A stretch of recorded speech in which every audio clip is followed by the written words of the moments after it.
अपने क्षेत्रों में लगातार दौरे कर रहे हैं और कांग्रेस के लिए प्रचार कर रहे हैं और प्रत्याशी के लिए प्रचार भी कर रहे हैं। साथ ही एक अध्यक्ष होने के नाते मैं भी लगातार बस्तर से शुरुआत किए माई दंतेश्वरी का आशीर्वाद लेते हुए, साथ ही कल बलौदाबाजार, भाटापारा और सिमगा के लिए कल प्रचार अभियान किए। दूसरे दिन शानदार रहा, जबरदस्त माहौल और कांग्रेस के पक्ष में कहीं न कहीं माहौल दिख रहा है। कार्यकर्ताओं में उत्साह है, जनता भी चाह रही है कि इस समय कांग्रेस को स्थानीय चुनाव में आशीर्वाद दे, क्योंकि एक साल की सरकार तो देखें तो कुछ भी काम नहीं हुआ है जमीनी स्तर पर। इसलिए जनता में नाराजगी और आक्रोश है, इसलिए कहीं न कहीं इसका लाभ कांग्रेस पार्टी को मिलेगा। क्षेत्रों का दौरा कर रहे हैं, क्या कोई वरिष्ठ नेता छत्तीसगढ़ आ सकते हैं? सचिन पायलट की बिहार की बिल्कुल संभवतः आज चर्चा होगी।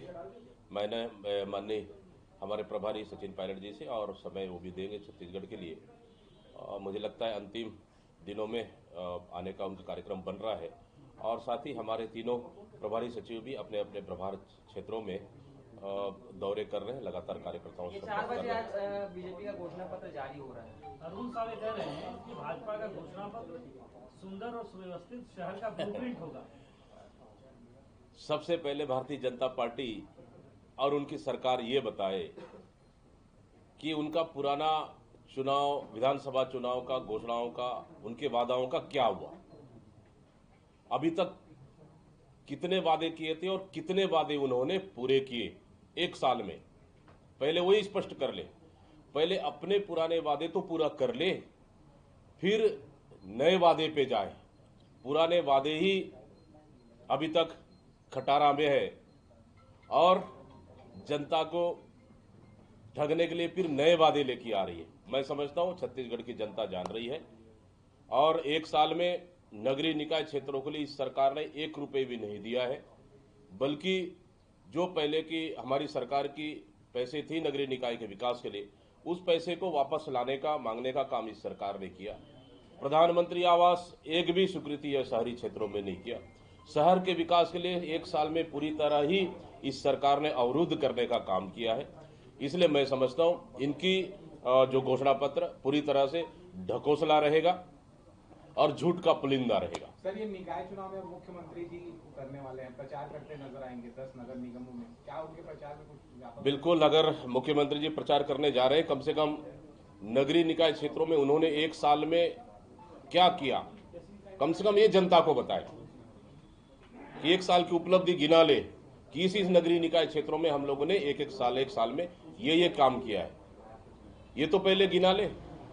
मुझे पता है उन्होंने एक साल में कुछ भी नहीं किया और जनता के बीच में जाएंगे, सिर्फ झूठे वादे करके आएंगे, इसके सिवाय कुछ भी नहीं। ये कई नगरीय निकायों से इस बात की जानकारी सामने आ रही कि मतदाताओं के नाम बड़े पैमाने पर काट दिए गए हैं या इधर-उधर हो गया है। बिल्कुल, ये सरकार की साजिश है, भारतीय जनता पार्टी की ये सोची समझी चाल है ताकि वोटरों को, जो कांग्रेस के फेवर वाले वोटरों को हो सकता है उन्होंने काटने का काम किया हो, ताकि उनके मतदान को प्रभावित किया जा सके।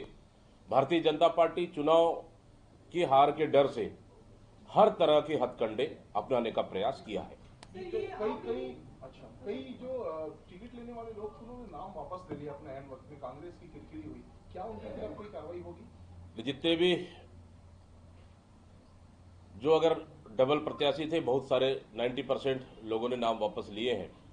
अगर कुछ जगह निर्दलीय चुनाव अगर लड़ रहे हैं तो निश्चित रूप से उनके खिलाफ कार्रवाई होगी। कांग्रेस के अधिकृत प्रत्याशियों ने भी नाम वापस ले लिया, तो उनके खिलाफ भी कोई कार्रवाई? बिल्कुल, उस पर कांग्रेस मंथन कर रही है। अगर कुछ जगहों में ऐसा स्थिति आया है तो उनके खिलाफ भी कार्रवाई करेंगे। दिल्ली मतदान के पहले मोदी जी ने सार्वजनिक आखिरी बैठक लेते हुए कहा है कि दिल्ली में हमारी सरकार बन रही है, कांग्रेस और आम आदमी पार्टी। मुझे लग रहा है दिल्ली में प्रधानमंत्री जी मुंगेरी लाल के हसीन सपने देख रहे हैं और उनका सपना दिल्ली में पूरा नहीं होगा। सर, ये आरोप पत्र लाए हैं, घोषणा पत्र को लेकर क्या है? घोषणा पत्र भी बहुत जल्द लाएंगे, उसकी तैयारियां हम लोगों ने कर ली है।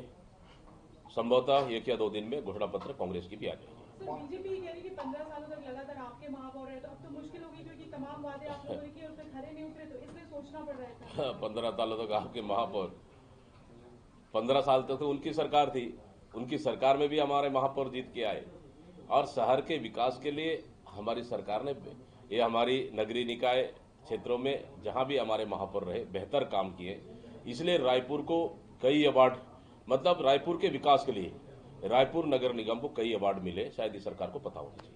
ये महापौर के लिए कोई लिमिट नहीं है, पार्षदों महापौर के लिए लिमिट है, पार्षदों के लिए नहीं है, तो कितना व्यवहारिक है ये खर्च करने में? मुझे लगता है कि निर्वाचन आयोग को और सरकार को इस पे मंथन करना चाहिए कि जो महापौर के लिए लिमिट और पार्षदों के लिए अनलिमिट है, वही अगर महापौर के लिए लिमिट कर दिए तो पार्षदों को भी लिमिट कर देना चाहिए। लेकिन अब ये उल्टा गंगा बह रहा है, तो इस पे मंथन करना चाहिए सरकार और निर्वाचन आयोग को।